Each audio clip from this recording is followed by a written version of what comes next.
सब तो पहला जिहड़ा अज दा वक्त है, अज दा विद्वान वक्त है, वो बख्शिंदर होना मैं बेनती करांगा कोई अपना पेपर तुहाडे सामने आके पेश करन। बख्शिंदर। हाजरीन, मैं अपनी जान पछाण अपने परचे के टाइम की क्रॉस तो नहीं करवावांगा, मेरा परचा ही मेरी जान पछाण होगा। मेरे परचे का उनवान समाजिक तब्दीली विच सिनेमा का योगदान, सिनेमा की भाईवाली, हिस्सेदारी। तो मैं सीधा परचा ही शुरू कर रहा।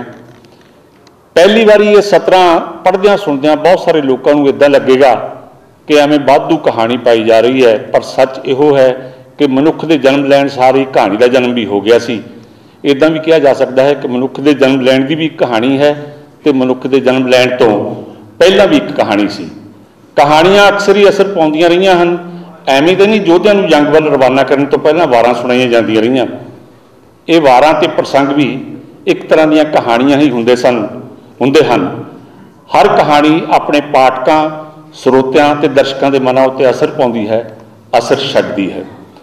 बोल के सुनाई जाती कहानी कथा तो गा के सुनाई जाती कहानी गाथा है।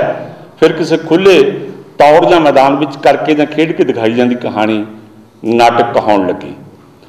नाटक ने कई रूप अख्तियार किए, कई रंग बिटाए। नाटकों के कई रूपों में एक नुक्कड़ नाटक है जिसनों नुक्कर नाटक भी कहा जाता है। इस वेरवे में बहुता पैण की लोड़ नहीं है कि नाटक का यह रूप बहुत जल्दी तो जोरदार असर पाता है। नुक्कड़ नाटक खेडे ही किसी खास मकसद नाल जाते हैं तो इन्हां राहीं लोगों को संदेश दिते जाते हैं जो लोगों तक जल्दी पहुँचते तो जल्दी असर दिखाते हैं। हुण तक तुसीं ये सोचण लग पे होंगे कि इस बंदे ने अपने परचे का सरनामा तो समाजिक तब्दीली में सिनेमा का योगदान दस्या है, पर एक कहानियां नाटकों ते कहानियां दियां पाई जाता है। असल में गल कहानी नाल ही बनती है। नाटक भी अखां सामने वापरदी जां निभदी कहानी ही हुंदा है। फिर एक कहानी परदे उत्ते वापरदी दिसी तां सिनेमा का जन्म होया। कथा करके कहानी सुनाई जाती रही, गाथा बना के कहानी गाई जाती रही, नाटकों राहीं कहानी दिखाई जाती रही, तो फिर सिनेमा राहीं कहानी दर्शाई जां दर्शाई जाती रही। यानी हर रूप में कहानी पाई जाती रही।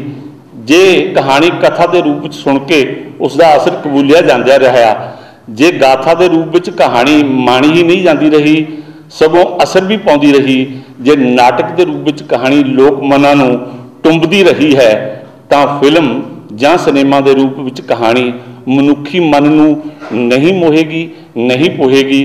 कुछ इहो जिहे ही नुकते इस परचे में उठाए गए हैं। इस गल नूं सिरे लाउण तो पहला कहानी वल फिर मुड़ांगा, कहानी नाल तुहानूं भी जोड़ांगा ते खुद भी जुड़ांगा, क्योंकि कहानी बगैर गल नहीं बनती। इसलिए कहानी तो पाउणी ही पवेगी, गल तो बनाउणी ही पवेगी। गल छेती बनाउण लई, गल छेती पल्ले पाउण लई ये दसना, समझना ते समझाउणा बहुत जरूरी है कि सारियां ही कहानियां चंगियां नहीं हुंदियां। जे सारियां कहानियां चंगियां नहीं हुंदियां तो उन्होंने आधार पर बनने वाली फिल्मां किद्दां चंगियां हो सकदियां हन, किद्दां चंगा हो सकता है समुचा सिनेमा। कुछ समय तो फिल्मों में चंगी कहानी की घाट का एक संकट चल रहा है। बड़े बड़े फिल्म साजां नूं इल्म हो गया है कि असल में फिल्म नहीं चंगी कहानी ही चलती है। बड़े बड़े फिल्म साजां नूं भी इल्म हो गया है कि असल में फिल्म नहीं चंगी कहानी ही चलती है। बहुत चिर ये भी कहा जाता रहा कि फिल्म निर्देशक वधिया होवे तो माड़ी कहानी भी चला दिंदा है, पर यह गल गलत साबित हो चुकी है। यो वजह है कि बहुत सारे बड़े निर्देशक घर ही बैठे हैं तो नवे कहानीकारां नूं अपनियां कहानियां पाउण दे, उन्हां ते फिल्मां बनाउण दे ते निक्कियां ते नवीआं गल्लां बनाउण दे मौके दे रहे हैं। इसलिए ये गल समझ के मन विच बहाउणी बहुत जरूरी है कि चंगी कहानी ते उसके आधार पर चंगे ढंग नाल लिखी ते निभाई पटकथा ही फिल्म दे चंगी होण दीआं जामन हन। समझण ते संभालण वाली एक गल ये भी है कि तुसी किसी चंगी पटकथा तो माड़ी फिल्म कदे भी बना सकते हो, पर किसी माड़ी कहानी या माड़ी पटकथा तो चंगी फिल्म कदे नहीं बनाई जा सकती। चंगियां फिल्मों का समाज उत्ते चंगा असर पैण पाउण दी गल कोई हंडिया हुआ फिल्मसाज करे तो ये गल इस गल का असर दुगना होगा। वेंडिट क्वीन, मासूम, एलिज़ाबेथ वर्गियां फिल्मां बना के अपनी लियाकत ते प्रतिभा के झंडे गड़ चुके फिल्मसाज शेखर कपूर ने 2 साल पहला यानी 2009 की 20 फरवरी को यह सवाल उठाया सी कि की सिनेमा समाजिक तब्दीली का औजार है। इस तो पहला ये सवाल किसी फिल्मसाज को सुझिया ही ना होवे, ये गल भी नहीं है। सिनेमा की शुरुआत तो ही ये सवाल भी पैदा हो गया सी। इस सवाल का जवाब दिंदे शेखर कपूर ने कहा, मेरा ख्याल है कि हर कला समाजिक तब्दीली का औजार हो सकती है।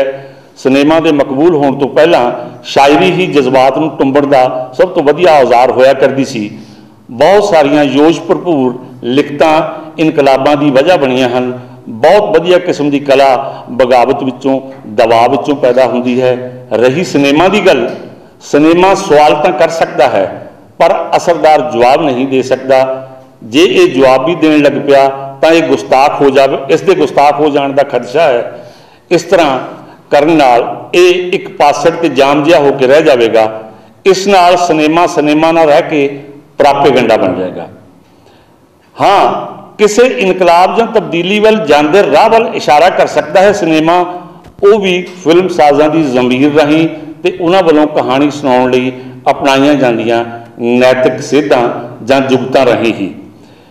फिल्मां इनकलाब लियाउण दा बहुत ही वधिया हथियार हैं जां नहीं, ये दरियाफ्त करने लई सानूं ये भी जानना बनता है कि अंकुर, अर्थ, खंडर, पार ते गौर मदर वर्गियां फिल्मां विच सब तो वधिया अदाकारी करने लई 5 कौमी इनामां नाल सन्मानी हुई अदाकारा शबाना आज़मी के संबंध में की ख्याल है?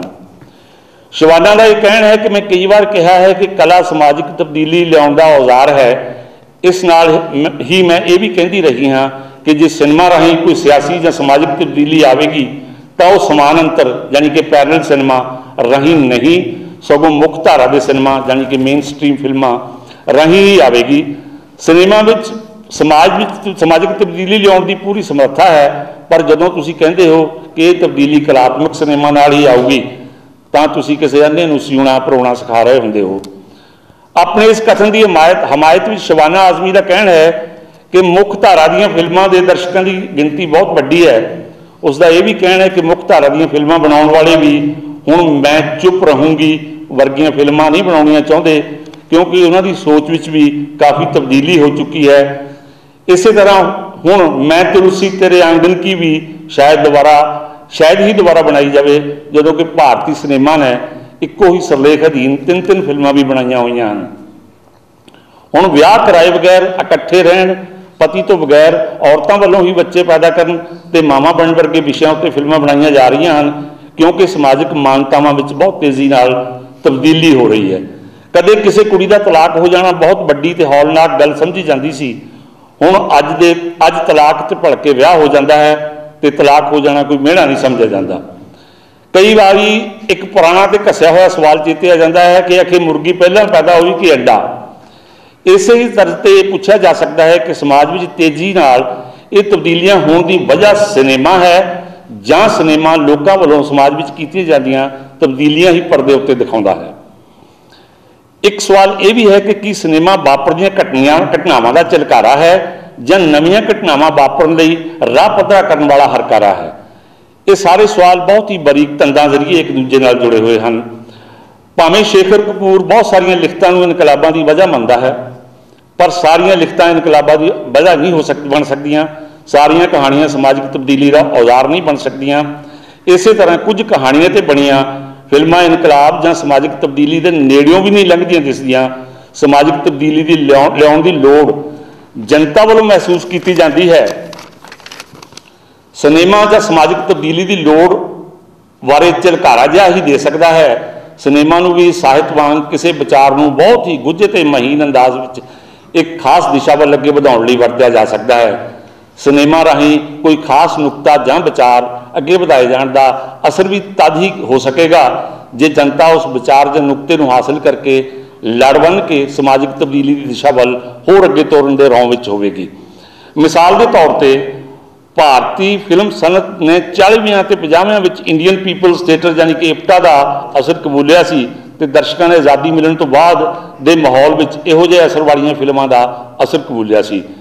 पर अज जे 2 बीघा जमीन राही जां श्री 420 वर्गियां फिल्मां बनाईयां जाण तो दर्शक शायद उन्होंने मुफ्त देखण भी ना आउण, क्योंकि हुण लोकां नूं इन्हां फिल्मां राही दिता गया सुनेहा नहीं पाउंदा। अंत में यही कहांगा कि सिनेमा तक ही हर कला का असर बहुत महीन हुंदा है। ਕੋਈ ਵੀ ਕਲਾ ਮੁੱਠਾਂ ਮੀਚ ਮੀਚ ਬਾਹਾਂ ਉਲਾਰ ਉਲਾਰ ਨਾਅਰੇ ਨਹੀਂ ਲਾਉਂਦੀ। ਸਿਨੇਮਾ ਵੀ ਸਮਾਜਿਕ ਤਬਦੀਲੀ ਜਾਂ ਇਨਕਲਾਬ ਲਿਆਉਣ ਲਈ ਲੋਕਾਂ ਦੇ ਮਨਾਂ ਵਿੱਚ ਇੱਕ ਜੋਤ ਜਿਹੀ ਹੀ ਜਗਾ ਸਕਦਾ ਹੈ, ਇੱਕ ਇੱਛਾ ਹੀ ਪੈਦਾ ਕਰ ਸਕਦਾ ਹੈ। ਇਨਕਲਾਬ ਨਹੀਂ ਲਿਆ ਸਕਦਾ, ਤਬਦੀਲੀ ਨਹੀਂ ਕਰ ਸਕਦਾ। ਉੱਦਾਂ ਹੀ ਹਰ ਫਿਲਮ ਵਧੀਆ ਕਲਾ ਦਾ ਨਮੂਨਾ ਨਹੀਂ ਹੁੰਦੀ ਤੇ ਹਰ ਦਰਸ਼ਕ ਦੀਆਂ ਅੱਖਾਂ ਵਿੱਚ ਹੁਸਨ ਨਹੀਂ ਹੁੰਦਾ। ਧੰਨਵਾਦ।